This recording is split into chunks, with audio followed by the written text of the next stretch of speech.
আমরা কাশ্মীর ছেড়ে বেরিয়ে যাচ্ছি। এখন আমরা যাব সোনমার্গের দিকে, সেখান থেকে কার্গিল। এটাই আমাদের মোটামুটি আজকে ডেস্টিনেশন পয়েন্ট। লাগে 5 ঘন্টা 201 কিলোমিটার চালিয়ে শুরু করেছিলাম, যখন জাস্ট শুরু করেছি আর কি। তো এখন বাজে ঠিক 1:40। 5 ঘন্টা হিসাবে আমাদের পৌঁছানোর কথা 6:40, প্রায় সন্ধে হব তখন।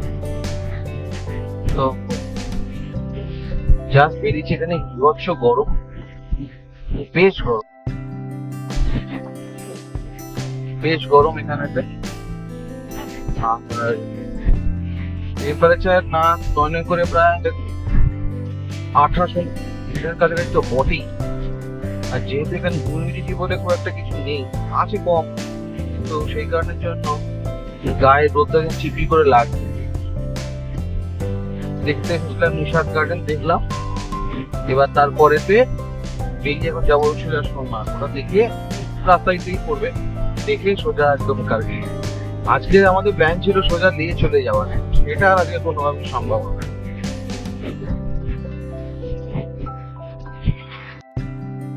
থেকে পুরো কাশ্মীর পুলিশ ভর্তি, একদম সিআরপিএফ, একদম মানে প্রতি 100 মিটার 200 মিটার অন্তর অন্তর সিআরপিএফ দাঁড়িয়ে রয়েছে উইথ গানস।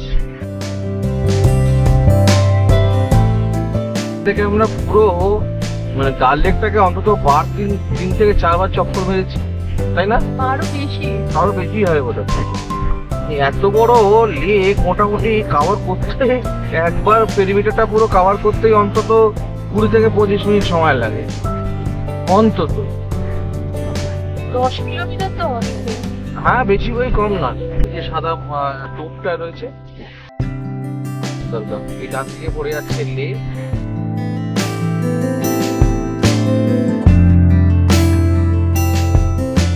এখান থেকে না একটা ইউটার্ন ডান দিকে যেতে হবে, সেটা ইউটার্ন মেরে আসতে হবে, ডাইরেক্ট দেবে না এরা।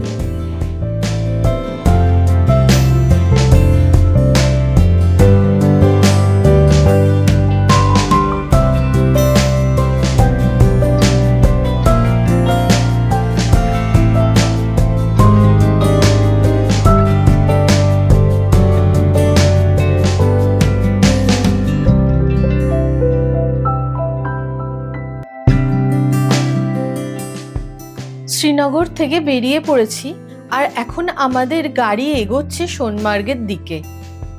আজকের জার্নিটা কিন্তু খুবই ইন্টারেস্টিং, কারণ সোনমার্গ পেরিয়ে আমরা যাব জজিলা পাসের দিকে। এটাই লাদাখ যাওয়ার পথে অন্যতম ফেমাস একটা মাউন্টেন পাস। রাস্তা যেমন সুন্দর, তেমনই চ্যালেঞ্জিং হবে মনে হচ্ছে। প্রতি মুহূর্তে ল্যান্ডস্কেপ বদলে যাচ্ছে। আমরা দেখব কাশ্মীরের সবুজ সৌন্দর্য ধীরে ধীরে কিরকম লাদাখের রাগেড পাহাড়ি রূপে পরিবর্তন হয়।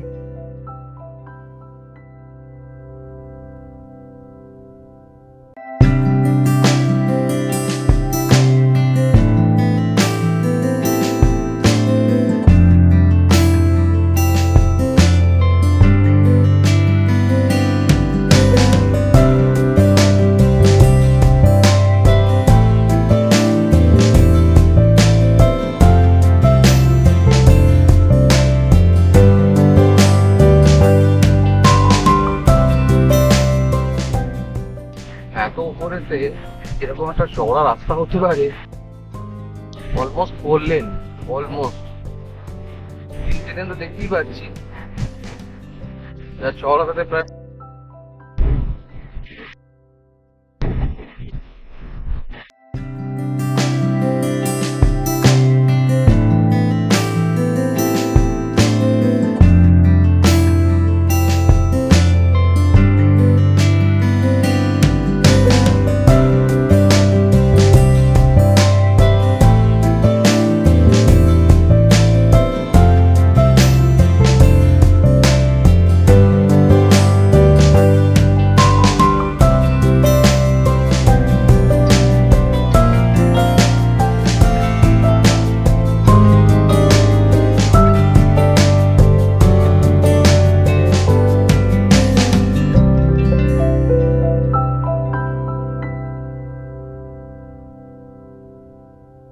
টানেলটাতে একটা গাড়ি নেই, ওই দূর থেকে বোধহয় একটা গাড়ি আসছে নাকি বুঝতে পারছি না। পুরো টানেলটাতে এই একটাও গাড়ি নেই।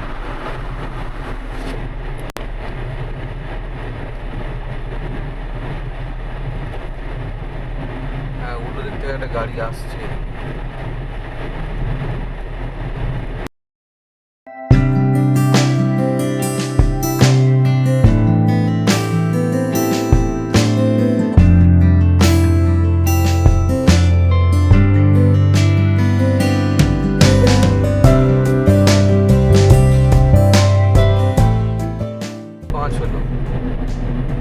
বাবা, এখন কত লম্বা টানেল রে,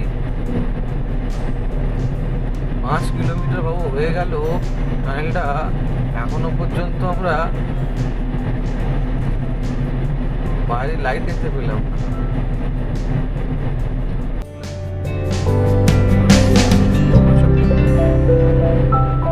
বাইরে লাইট দেখা গেছে।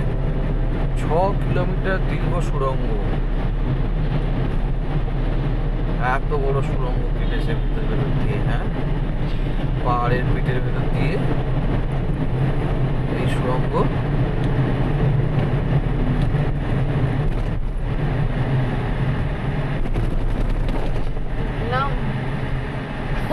কোথা দিয়ে এলাম, কোথায় এসে পড়লাম বুঝতেই পারার উপায় নেই। খুব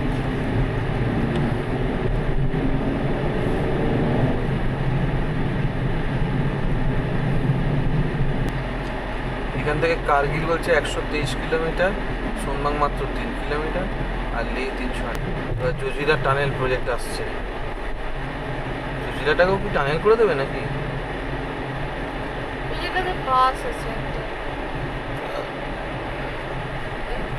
এর আবার কিসের ব্যথা?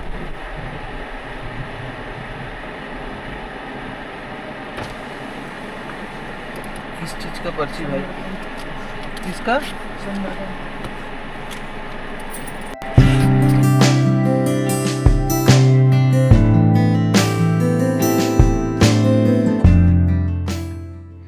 অবশেষে আমরা পৌঁছে গেলাম সোনমার্গে। এখানে এসে যেন প্রকৃতির এক অন্য রূপের দেখা পেলাম। চারিদিকে সবুজ পাহাড়, দূরে বরফে ঢাকা পাহাড়, আর মন ভরিয়ে দেওয়ার মতো সুন্দর পরিবেশ।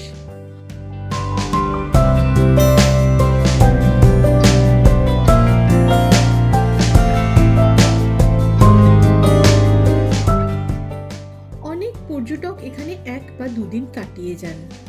আশেপাশে ছোট বড় অনেক স্টেইং অপশনও আছে দেখছি। তাই সময় থাকলে সোনমার্গের সৌন্দর্য আরও কাছ থেকে উপভোগ করার জন্য এখানে রাত কাটানো একটা দারুণ অভিজ্ঞতা হতে পারে।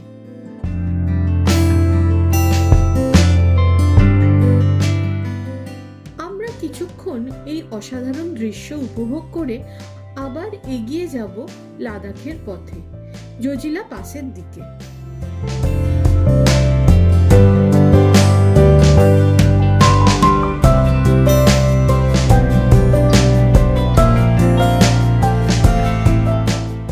সোনমার্গ 1 কিলোমিটার বলছে, লেহ 346। যত যাই বলো না কেন, অসাধারণ ভিউটি। নদীটা দেখো,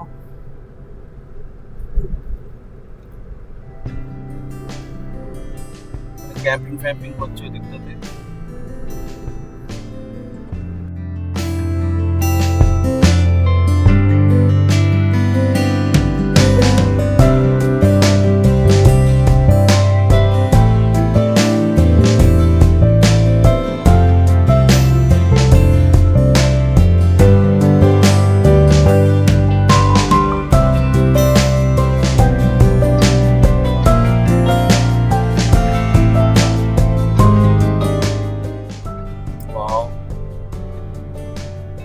মনে হচ্ছে পাহাড়ের গা যেন মখমল লাগিয়ে দিয়েছে, স্মুথ এরকম। মানে আপনার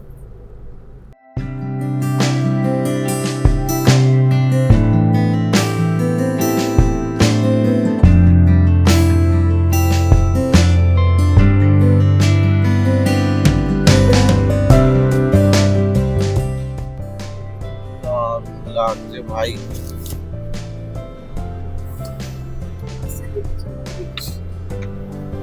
পাহাড়ের গা বেয়ে বেয়ে স্রোতের মতন নেমে আসছে। যাই হোক, ঠান্ডা লাগছে।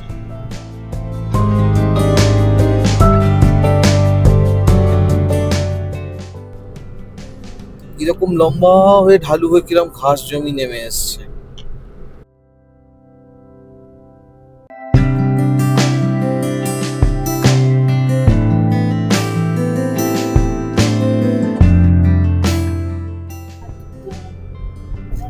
Zojila tunnel project work in progress.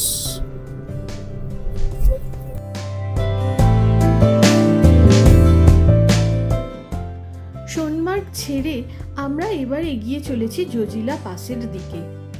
রাস্তার এক পাশে পাহাড় আর অন্য পাশে আমাদের সঙ্গী হয়ে বয়ে চলেছে সিন্ধু নদের একটি শাখা নদী। পাহাড়ি রাস্তা ধরে এগোতে এগোতে চারপাশের দৃশ্য যেন আরো রোমাঞ্চকর হয়ে উঠেছে।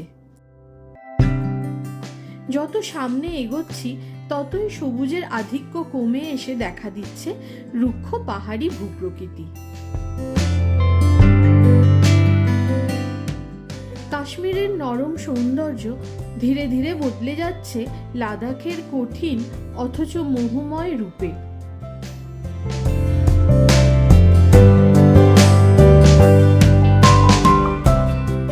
প্রতিটা বাঁকেই শুধু নতুন নতুন দৃশ্য, চোখ সরানো সত্যিই কঠিন।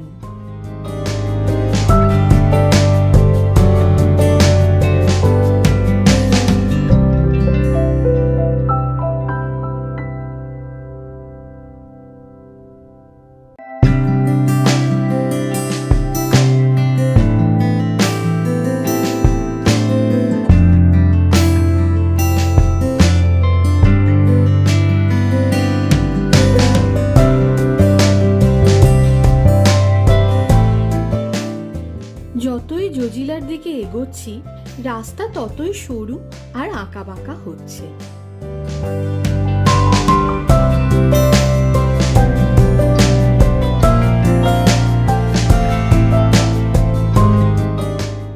একদিকে উঁচু পাহাড়, অন্যদিকে গভীর খাদ, তবে সেই সঙ্গে রয়েছে অসাধারণ সব দৃশ্য।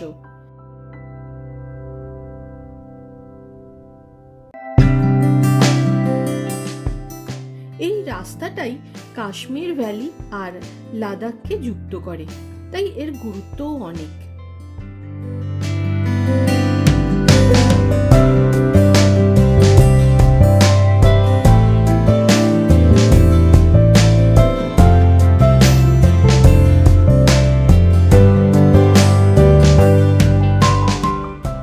আমরা এখন প্রায় 11,500 ফুট উচ্চতায় চলে এসেছি।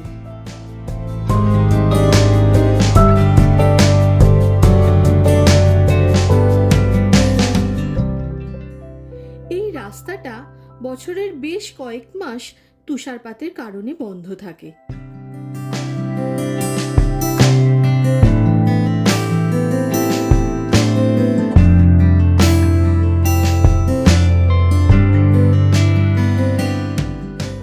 একসময় জজিলা পাসকে ভারতের অন্যতম কঠিন ও বিপজ্জনক মাউন্টেন পাস হিসেবে ধরা হতো।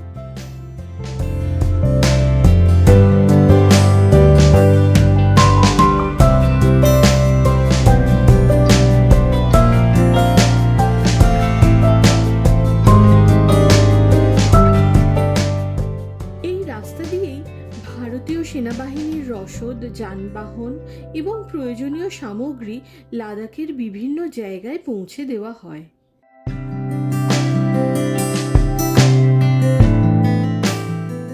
এই দুর্গম পথে চলতে চলতে বারবার চোখে পড়ছে ভারতীয় সেনাবাহিনীর উপস্থিতি।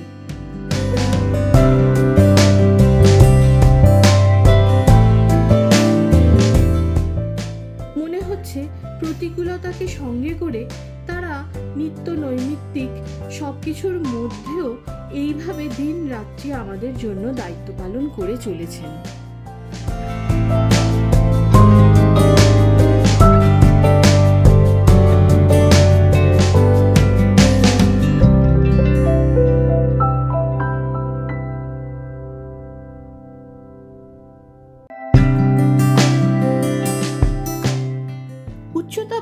সঙ্গে সঙ্গে আবহাওয়ারও বেশ পরিবর্তন টের পেলাম।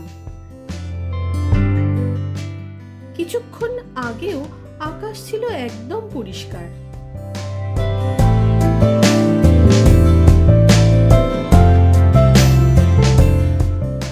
হঠাৎ করে আবহাওয়ার রূপ বদলে গেল।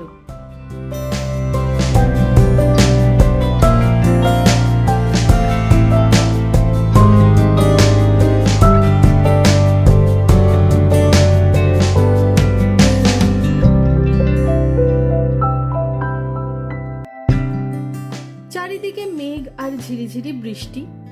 বৃষ্টি আর মেঘের মধ্যেই আমরা ধীরে ধীরে এগিয়ে চললাম।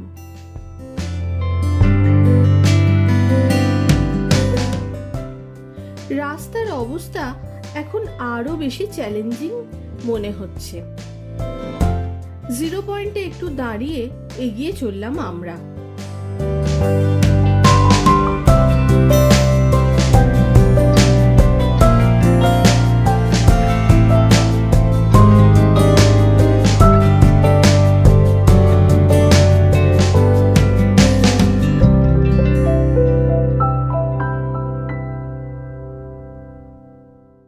এই রাস্তা দিয়ে যেতে যেতে একটা বিষয় বারবার মনে হচ্ছে। আজ আমরা যে রাস্তায় আরামে গাড়ি চালিয়ে যাচ্ছি, এক সময়ে এই পথ ছিল অত্যন্ত দুর্গম।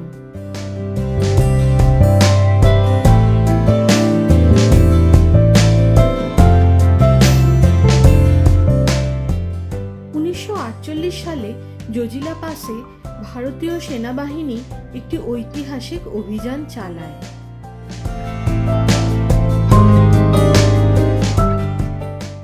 এত উঁচু পাহাড়ে ট্যাঙ্ক ব্যবহার করে অভিযান চালানো সেই সময় প্রায় অকল্পনীয় ছিল।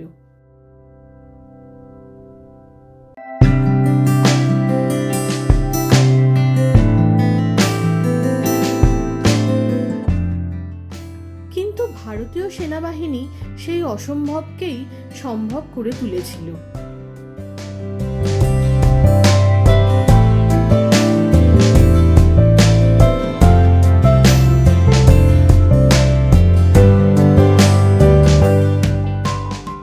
আর একটু এগোলেই দ্রাস অঞ্চল।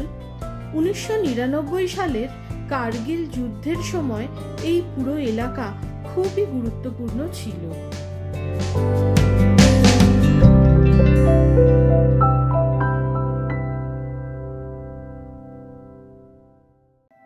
আজ চারপাশে শান্ত পাহাড় দেখা গেলেও এই পাহাড়গুলোই একসময় যুদ্ধের সাক্ষী ছিল।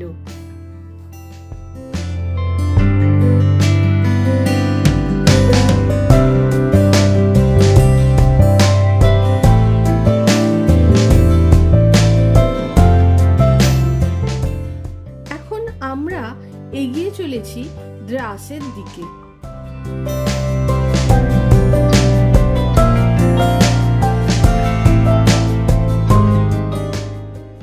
ধীরে ধীরে সন্ধ্যা নেমে এসেছে পাহাড়ের বুকে।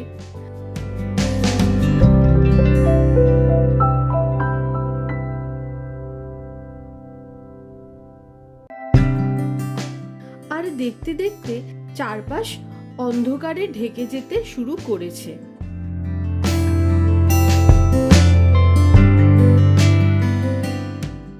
সমুদ্রপৃষ্ঠ থেকে প্রায় 10,800 ফুট উচ্চতায় অবস্থিত দ্রাসকে বিশ্বের অন্যতম শীতল ঘনবসতিপূর্ণ অঞ্চল হিসাবে ধরা হয়।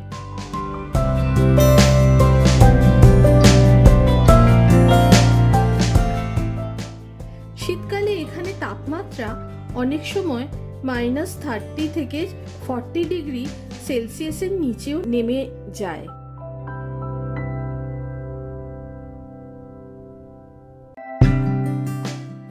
দ্রাসেও অনেক হোটেল আছে, তবে আমরা আর একটু এগিয়ে যাব কার্গিলের দিকে।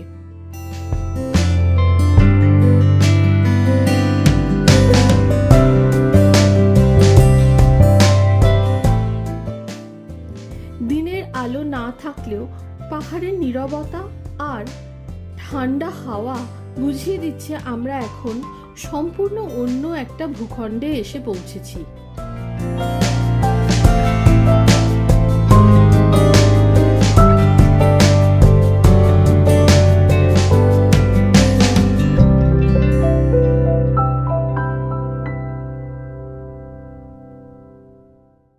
আজকের মতো এখানেই যাত্রা শেষ। আগামী পর্বে কার্গিলের পথে আরও নতুন অভিজ্ঞতা আমরা তোমাদের সাথে শেয়ার করব।